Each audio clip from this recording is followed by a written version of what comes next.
Hello guys, channel 5 cinema பார்த்துருக்கீங்க. நான் உங்கள் விஜய் கிருஷ்ணா. இந்த செக்மெண்ட் படம் எப்படி இருக்குது, இதில் எந்த படத்தோட ரிவ்யூ பார்க்க போகிறோம் அப்படின்னா, இப்போது வர வெள்ளிக்கிழமை ரிலீஸ் ஆக இருக்கக்கூடிய கெவி அப்படிங்கிற ஒரு படத்துடைய ரிவ்யூ தான் வந்து பார்க்க போகிறோம். இந்த படம் நிறைய பேத்துக்கு தெரிஞ்சிருக்க வாய்ப்பு இல்லை, ஆனால் தெரிய வேண்டிய ஒரு படம் அப்படின்னு சொல்லிட்டு நான் நினைக்கிறேன். ஏன்னா தமிழ் தயாளன் அப்படிங்கிற ஒரு டெபியூ தான் வந்து இந்த படத்தை வந்து எடுத்திருக்காரு. இவர் இதுக்கு முன்னாடி பெரிய ஸ்கேலில் ஒரு படம் எடுத்தாரா அப்படிங்கிறது தெரியல. மேபி சின்ன சின்ன ப்ராஜெக்ட்ஸ் பண்ணியிருக்கலாம், ஆனால் பெரிய ஸ்க்ரீனில் இவருக்கு இது டெபியூ அப்படிங்கிற மாதிரி நான் நினைக்கிறேன்.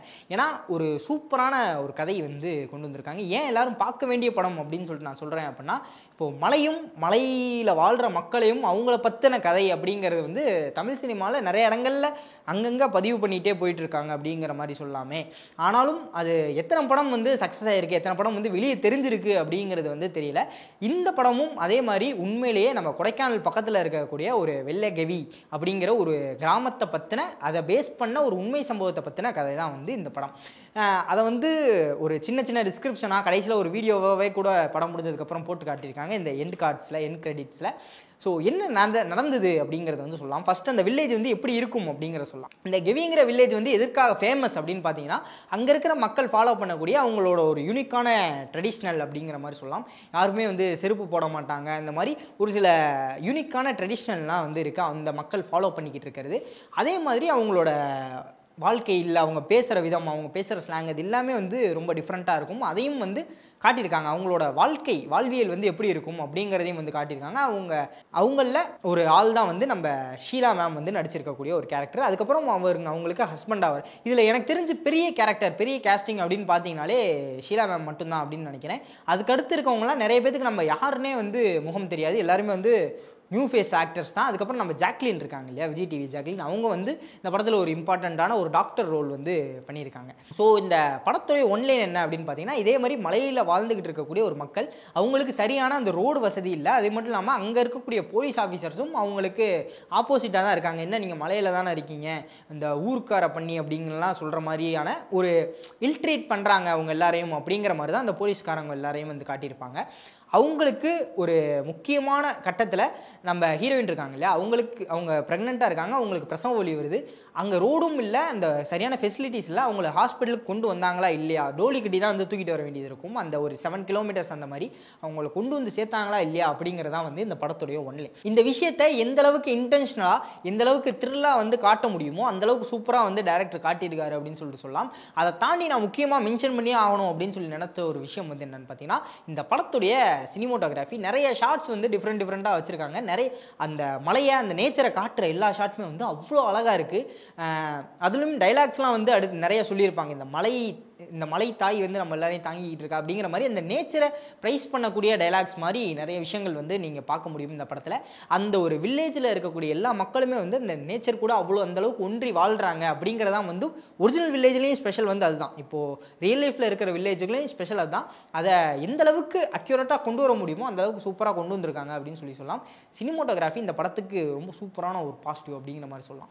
அதுக்கப்புறம் மியூசிக் வந்து எனக்கு அடி வாங்குச்சோ அப்படிங்கிற மாதிரி தான் இருந்துச்சு. ஏன்னா அவ்வளோ இன்டென்ஸாக அந்த சீன் வந்து போய்கிட்டு இருக்கு. ரொம்ப சூப்பராக அந்த இன்டென்ஸான பிஜிஎம்ஸ் அதெல்லாமே வந்து சூப்பராக புல் ஆஃப் பண்ணியிருக்காங்க. ஆனால் அந்த சாங்ஸ் வந்து அடிக்கடி வருது இல்லையா, அந்த ஒரு சேடான சாங் மாதிரி கடைசி கிளைமேக்ஸ் போர்ஷன் கிட்டலாம் வந்துகிட்டு இருக்கு. அதை கொஞ்சம் வால்யூம் டவுன் பண்ணியிருக்கலாம் அப்படிங்கிற மாதிரி நினைக்கிறேன். ஏன்னா அது ரொம்ப சவுண்டாக இருக்குது. மேபி நான் பார்த்த தேட்டரில் அப்படி இருந்துச்சா என்னங்கிறது தெரியல. அது கொஞ்சம் ரொம்ப லவுடாக இருந்தனால அந்த எமோஷன்ஸோட நம்மளால் கனெக்ட் ஆகிக்க முடியல, விட்டு வெளியே வந்த மாதிரி எனக்கு ஃபீல் ஆச்சு. நிறைய பேருக்கு இல்லைப்பா இதுதான் கரெக்டான மீட்ரு அப்படிங்கிற மாதிரி ஃபீல் ஆகியிருக்க வாய்ப்பு இருக்குது. அந்த சாங்ஸை மட்டும் கொஞ்சம் வால்யூம் டவுன் பண்ணியிருக்கலாம் அப்படிங்கிறது என்னுடைய கருத்து. அதை தாண்டி ஆக்டர்ஸ் படி பார்த்தீங்க அப்படின்னா, ஹீரோயின் நம்ம ஷீலா மேமோட தம்பியாக ஒருத்தர் வந்து நடிச்சிருப்பார் படத்தில். ரொம்பவே சூப்பரான பெர்ஃபார்மன்ஸ் வந்து அவர் தான் கொடுத்தாரு அப்படிங்கிற மாதிரி எனக்கு தோணுச்சு. ஹீரோவை தாண்டி இவர் வந்து பயங்கரமாக ஸ்கோர் பண்ணிட்டு இருந்தார் கிளைமேக்ஸ் போர்ஷன்ஸில் அப்படிங்கிற மாதிரி தோணுச்சு. நீங்கள் படம் முடிஞ்சு வெளியே வந்தீங்கன்னா இவர் கேரக்டர் மட்டும் உங்களுக்கு கண்டிப்பாக மைண்டில் நிற்கும். அதை நான் இங்கேயே சொல்லிடுறேன். அந்த பிரதர் வந்து ரொம்பவே சூப்பராக பண்ணியிருந்தார் இந்த படத்தில் ஆக்டிங். அதுக்கப்புறம் இந்த ஒரு ட்ரூ லைஃப் இன்சிடென்ட்டு, இதை எத்தனை பேர் வந்து போய் பார்க்க போகிறாங்க, இதில் என்ன சுவாரஸ்யமாக இருக்குது அப்படின்னு கேட்டிங்கன்னா, அதில் ஃபஸ்ட் ஆஃப் முழுக்கவே வந்து கொஞ்சம் ஸ்லோ பேசிங்காக தான் வந்து செட் பண்ணியிருக்காங்க. அது அப்படி தான் இருக்கும் அப்படிங்கிறதையும் வந்து நான் இங்கேயே சொல்லிடுறேன். அது ஏன்னா அவங்க 2 பேத்துக்குள்ள இருக்கக்கூடிய அந்த ஒரு எமோஷனல் பாண்ட், அதுக்கப்புறம் அவங்க எப்படி வாழ்கிறாங்க, அவங்களோட லைஃப் ஸ்டைல் என்ன அப்படிங்கிற எல்லா விஷயத்தையும் நம்ம ஃபஸ்ட் ஹாஃபில் எக்ஸ்ப்ளோர் பண்ணி ஆகணும்.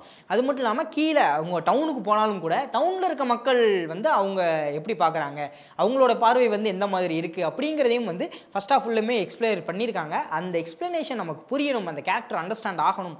செகண்ட் ஹாஃபில் பார்க்கும்போது நமக்கு அந்த சென்டிமெண்ட்டு அந்த எமோஷன்லாம் கேரி ஆகணும் அப்படின்னா இந்தளவுக்கு ஃபஸ்ட் ஹாஃபில் கேப் வந்து தேவை.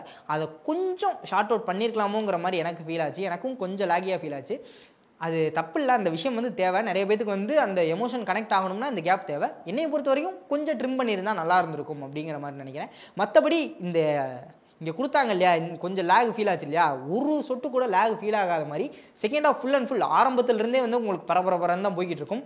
எங்கே ஆரம்பிச்சது எங்கே முடிஞ்சு அப்படின்னே தெரியாது. அதுக்கப்புறம் எனக்கு கொஞ்சம் நெருடலான ஒரு விஷயம் வந்து இந்த படத்தில் இருந்துச்சு.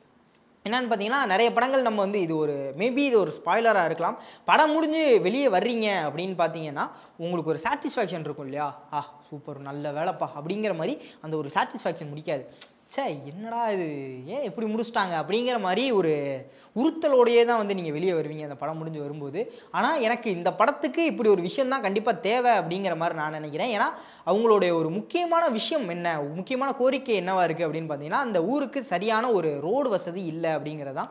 அது உண்மையிலே அந்த ஊரில் வாழ்ந்துக்கிட்டு இருக்க ஒரு தாத்தா வந்து கடைசியில் பேசியிருப்பார் அந்த என் கிரெடிட் சீன்லலாம். அந்த ரோடு வசதி இல்லைங்கிறது தான் இந்த ஒரு விஷயத்த ஓகே நல்ல விதமாக முடிஞ்சு அப்படிங்கிற மாதிரி காட்டணும் அப்படின்னா அந்த ஒரு இம்பேக்ட் வந்து நமக்கு ஃபீல் ஆகாது. அப்படியா இல்லையா சரி ஓகே அப்படிங்கிற அந்த விஷயம் வந்து எந்தளவுக்கு முக்கியம் அப்படிங்கிறது நமக்கு வந்து ஃபீல் ஆகாது. அதை ஒரு பெரிய பாலிட்டிக்ஸும் வந்து இந்த படத்தில் வந்து பேசப்பட்டிருக்கு. என்னென்னு பார்த்தீங்கன்னா, அந்த எலெக்ஷன் வந்தால் தான் 5 வருஷத்துக்கு ஒரு தாடி எலெக்ஷன் வந்தால் தான் இந்த மக்கள்லாம் வந்து கவனிக்கவே படுறாங்க அப்படிங்கிற மாதிரியான ஒரு விஷயமும் வந்து இந்த படத்தில் ஒரு லேயராக வந்து இருக்குது. ஏன்னா எல்லா பிரச்சனையுமே வந்து முக்கியமான பிரச்சனை தான் அப்படிங்கிற மாதிரியான ஒரு விஷயம் வந்து பேசியிருக்காங்க. அது சூப்பராக கன்வேவும் ஆகிருக்கு. நமக்கு அந்த எமோஷனும் நமக்கு அந்த வருத்தமும் வந்து ஃபீல் ஆகுது அப்படிங்கிற மாதிரி சொல்லலாம். படம் முடிஞ்சு நீங்கள் வெளியே வரும்போது ஒரு கனத்த இதயத்தோடு வர்றதுக்கான வாய்ப்புகள் நிறையா இருக்குது. இது ஒரு டிஸ்க்ளைமர் நான் இங்கே போட்டுறேன். ஸோ இதான் கைஸ் இந்த படத்தோட ரிவ்யூ. இந்த படம் பற்றி நிறைய பேத்துக்கு தெரியாது. நான் முன்னாடியே சொன்ன மாதிரி இப்படி ஒரு படம் வருதா அப்படிங்கிறது நிறைய பேத்துக்கு தெரியாது. ஆனால் இன்னும் நிறைய பேருக்கு தெரியணும், இந்த படத்தை நீங்கள் போய் தேட்டரில் பார்க்கணும்.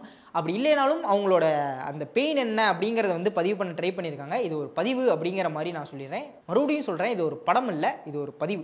அதை நீங்கள் போய் மறக்காமல் தேட்டரில் எக்ஸ்பீரியன்ஸ் பண்ணி பாருங்கள் அப்படிங்கிறதோட நான் இந்த ரிவ்யூ வந்து முடிச்சுக்கிறேன். ஸோ இந்த படம் பார்த்துட்டு இந்த படத்தோடைய ரிவ்யூஸ் வந்து உங்களுடைய ரிவ்யூஸ் என்ன, தாட்ஸ் அண்ட் வியூஸை வந்து மறக்காமல் கீழே கமெண்ட் பண்ணுங்கள்.